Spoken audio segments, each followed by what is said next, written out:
Bonjour, je suis Julien, je suis enseignant et formateur à la pédagogie numérique active.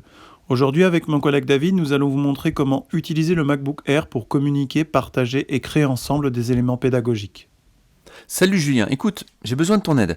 Je dois intervenir sur la classe de mon fils en CM1 tout à l'heure et j'ai complètement oublié. Tu aurais quelque chose pour me dépanner? Bonjour David, écoute, aucun problème. Je te partage un Keynote avec droit de modification. De cette manière-là, on a tous les deux accès aux fichiers partagés depuis l'ensemble de nos appareils Apple qui sont connectés sur iCloud. Super, je suis en train de regarder, ça a l'air vraiment bien. Mais par contre, je ne suis pas professeur de premier degré. Tu auras un moyen de m'aider pour la trame de fond? Oui, pas de problème. Ça va être assez simple. Je te partage mon fichier note de trame en consultation uniquement pour ne pas faire d'erreur et je t'ajoute les indications de bas de page sur la présentation Keynote.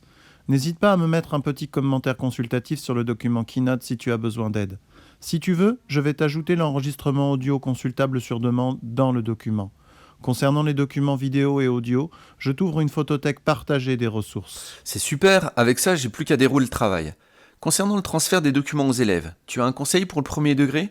Je ne suis pas sûr que les élèves soient très autonomes. Tu avais raison.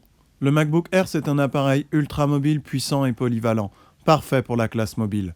Concernant le côté premier degré, voici comment je traite la mobilité. Personnellement, lorsque j'arrive, je me connecte directement sur le vidéoprojecteur de la classe, en AirPlay ou en filaire, et je diffuse mon diaporama. Au pire, je couple avec mon vidéoprojecteur portable en studio mobile. Pour le transfert de documents, tu peux utiliser le en classe des élèves. Comme ils sont sur iPad, c'est le plus simple. Autrement, un simple AirDrop classique est très bien. Le transfert de MacBook Air vers l'iPad et inversement, cela fonctionne parfaitement. Est-ce que l'on peut carrément imaginer une co-intervention?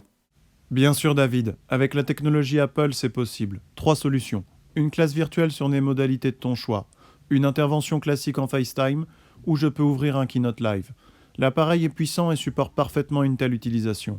En plus, je peux agir dans l'ombre en modifiant les documents partagés en direct pendant ton intervention, que je peux suivre à distance en simple écoute si tu as besoin. Au top. Merci, je me sens parfaitement épaulé.